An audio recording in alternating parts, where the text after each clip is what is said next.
আল্লাহ আমার গুনাহগার উম্মতের কি হবে, আল্লাহ আমার উম্মতের কি হবে, আল্লাহ আমার উম্মতের কি হবে।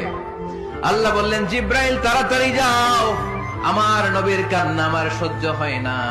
আমার নবীর কানে কানে যে বলো, ইন্না সানুরদিকা ফি উম্মাতিক, দুনিয়াতে যেমনি আপনি পেরেশান অবস্থায়, মন খারাপ অবস্থায় আমি আপনার মন ভালো করে দিয়েছি, আজকে আপনার উম্মতের ব্যাপারও এমন একটা ঘোষণা আসবে, ওই ঘোষণা পেয়ে আপনি আজও খুশি হয়ে যাবেন গো নবী, আজও খুশি হয়ে যাবেন। এর ফারাসাক, নবী আপনি মাথা তোলেন, মাথা তোলেন, আর সেজদায় পড়ে থাকবেন না। এর ফারাসাক, মাথা তোলেন। সাল তুতা, কি চাইবেন চান, দিয়ে দেব। ওয়াশফা তুশাফা, যার জন্য রেকমেন্ডেশন করবেন, যার জন্য সিগনেচার করে দিবেন, যার জন্য সুপারিশ করে দিবেন, তার সুপারিশই কবুল করে নেব। চিল্লায় কোন সুবহানাল্লাহ।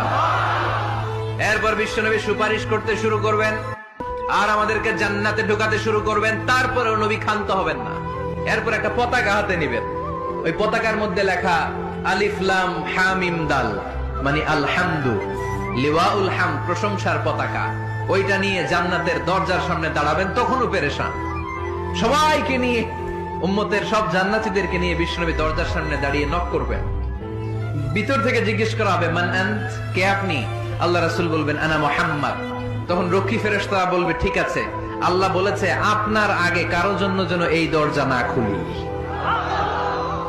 মুহূর্তের মধ্যে জান্নাতের দরজা খুলে দেয়া হবে। বিশ্বনবী প্রশংসার পতাকা নিয়ে সব উম্মতকে নিয়ে জান্নাতে ঢুকে যাবে।